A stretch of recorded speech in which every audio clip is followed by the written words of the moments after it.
좀 멈춰 주시고요. 김용원 국가인권위 상임위원 앞으로 좀 나와 주시겠습니까?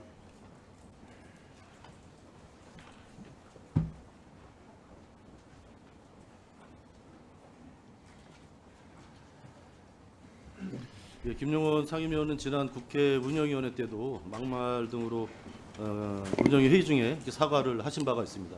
그러나 회의가 정회되자마자 당시 송도한 국가인권위원장에게 또다시 이제 막말을 퍼부었습니다. 그때 끝나고 나서 저희는 좀 사과를 한 것으로 알고 회의를 정상적으로 진행했는데 그 위에 언론에 인터뷰를 하신 걸 보니까 전혀 생각이 바뀌지 않았습니다. 사람의 인권을 모욕하고 조롱하는 그런 나쁜 버릇을 버리지 못하고 있다. 국회가 우리 국회가 구태를 벗어던지지 못하고 왜곡 조작 선전 선동의 전초전이랄까 그런 것을 일삼는다. 이렇게 언론에 보도되었는데 본인이 말씀하신 게 맞습니까? 저는 사석에서 본인이 말씀한 게 맞습니까? 안 맞습니까? 그것만 답변하십시오. 사실은 있으나 말씀한 게 맞죠? 그 워딩이 오늘 이 그와 자리 제가 묻는 거에만 같았는지는 답변하십시오. 오늘 이 자리에서 다시 한번 좀 기회를 드리겠습니다. 그날 운영에서도 사과를 하셨는데 국가인권위원으로서 적절치 못한 막말, 갑질 이런 것에 대해서 다시 한번 사과하실 용의가 있습니까? 다시 사과드릴 용의가 없습니다.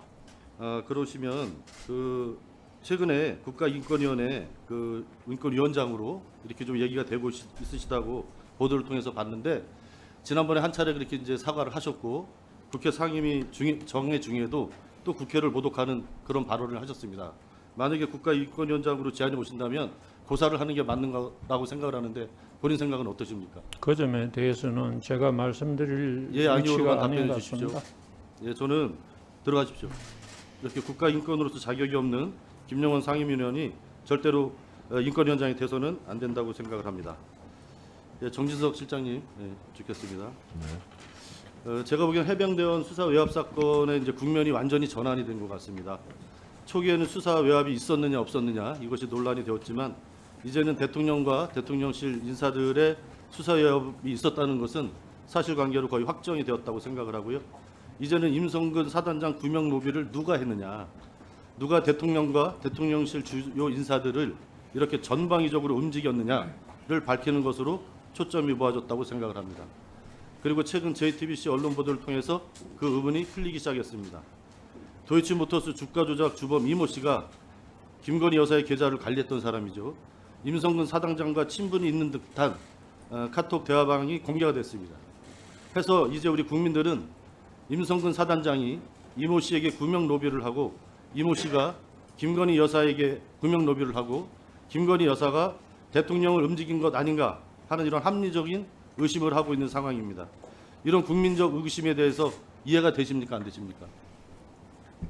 저는 잘 근거가 없는 그 이야기들이 난무하는 현실이기 때문에 네, 만약에 이것이 사실로 입증된다면 대통령께 대국민 사과를 건의할 용의가 있으십니까?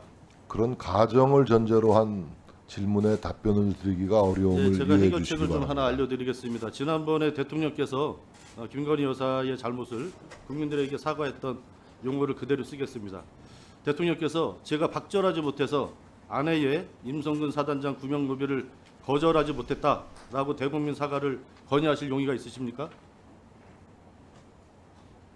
있으십니까? 사실관계에 대해서 제가 납득할 수 없는 이야기이기 납득하기 때문에 싫으시겠죠. 예, 아까 오전에 노정면 의원 질의에 국가 안보 현안이 많아서 통화가 많았다. 그리고 통화가 많을수록 좋다. 이렇게 말씀하셨습니다. 그래도 아무리 상식적으로 생각해도 하나의 사건으로 인해서 총 265건의 통화와 문자, 8월 1일 단 하루에 118건의 통화와 문자가 저로서는 이해가 되지 않습니다. 저도 청와대에서 일해봤지만 정말 8.15 연설 같은 신년 기자회견 같은 이런 큰 일을 할 때도 관계자들과 한 20-30번 정도 통화했던 것 같습니다. 실장님께서도 이명박 대통령 시절 정무수석으로 일하신 걸로 알고 있습니다.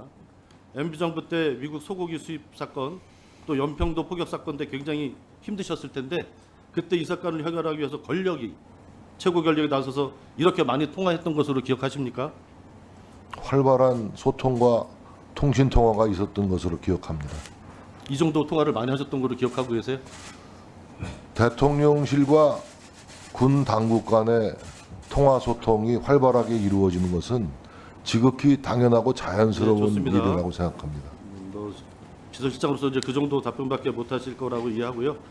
모든 것을 양보해서 많이 좀 억울해 하시는 것 같습니다. 그렇다면 관련된 임성근 사단장, 도이치모터스 이모 씨, 강희구 부속실장, 김건희 여사의 모든 통화 기록을 포렌식해서 통화 내역을 복원해서 국민께 보고하면 모든 의혹이 깔끔하게 해결될 거라고 보는데 이렇게 하실 의향이 있으십니까?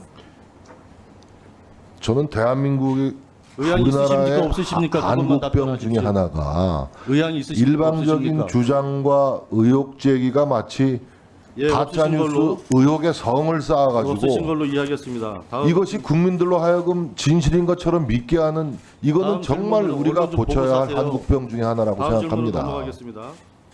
김건희 여사 명품백 수수에 대해서 대통령 기록물이라고 보십니까? 대통령 기록물 여부에 대한 판단은 아직 그 시기가 도래하지 않았습니다. 보통 금년 말까지 그 판단을 해야 되는데 권익위에서는 지금 대통령 기록물이라고 하지 않았습니까? 뭐 권익위도 그 독립기관으로서 어떤 판단을 하는지 권익위에 달린 것인데 지금 자, 이 그렇다면- 사건은 수사가 그렇다면 진행 중이기 권익위에서 때문에 대통령 기록물이라고 했습니다. 묻는 말에만 답변해 주십시오. 권익위에서 대통령 기록물이라고 했는데 그렇다면 언제부터 어디에 어떻게 어떤 설명 태그를 붙여서 보관되고 있는지 알고 계십니까? 저는 대통령실에서 보관되고 있다는 것을 알고 있는데 예. 지금 그 사건은 장소도 알고 검찰에서도 아니, 묻는 말에만 검찰에서도 답변하십시오. 수사를 하고 있기 때문에 장소도 알고 계십니까? 장소를 미루어 짐작하고 있습니다. 그렇다면 저희가 대통령 기록물 확인을 하기 위해서 현장을 방문하고 싶은데 협조해 주실 의향이 있으십니까? 이거는 국가안보랑 아무 상관이 없지 않습니까? 글쎄요, 국가안보랑 상관이 없다고 단언드리기가 어려운 문제 같습니다. 어떤 상관이 있는지 10초만 드리겠습니다. 충분히 답변해 주십시오. 대통령실에 방문해가지고 대통령 시설을 갖다가 열람하거나 뭐 공개를 아니 요구하거나 하는 것은 명품백이 대통령 법적 국가안보- 절차를 국가안보에 따라서 어떤 해야 영향을 되는 것 미치는지 이외에는 다른 설명해 방법이 없다고 생각합니다. 명품백이 보관되는 장소가 국가안보 대통령 시설물 전체가 보안 구역이라고 보시면 되겠습니다. 지금 실장님께서 말씀하신 그것에 대해서 우리 국민들이 누가 상식적으로 이해하고 받아주실지 다시 한번 자문해 보십시오.